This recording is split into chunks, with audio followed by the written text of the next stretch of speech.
Good morning, guys. Let's see here. Today we're going to go through the instructions together. You'll need to go to classwork today and to this week's. Make sure you have the dates right. You know who I'm talking to. It's the week of September 14th through the 18th. Today is Thursday.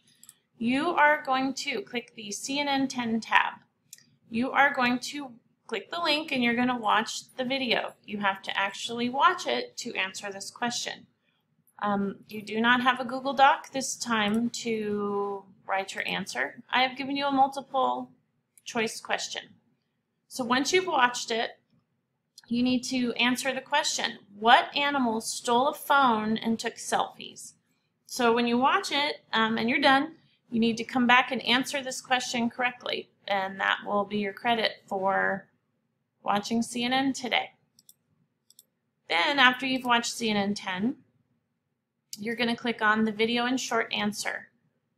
There is, well, the instructions will be in this tab that you'll be watching, and then you're going to go to this following link and watch the video on Caral Supe.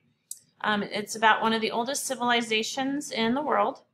And when you have finished watching the video, you need to go to the Google Doc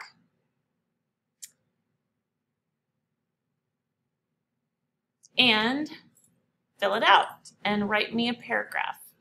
So once you've watched the video, you have to answer the following question. So I've given you the 5 features of civilization.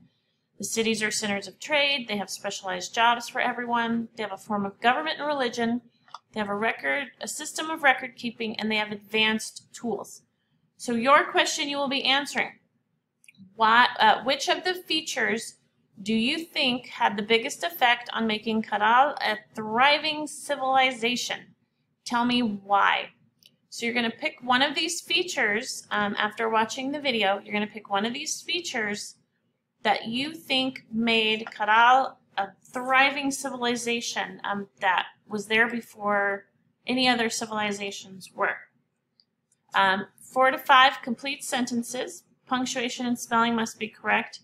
You guys, you have spell check. So when you type your stuff, go to Tools, Spelling and Grammar, and check your spelling and grammar. Bam, document looks good. It's really easy. Please do that. So when you are done with those 2 assignments, you can go to Mapwork and you can do Cetera and place the states. It's just some map practice. Or you can work on missing assignments that you have in my class, and you'll have to check that through Student View. Alrighty guys, get going. Toodles.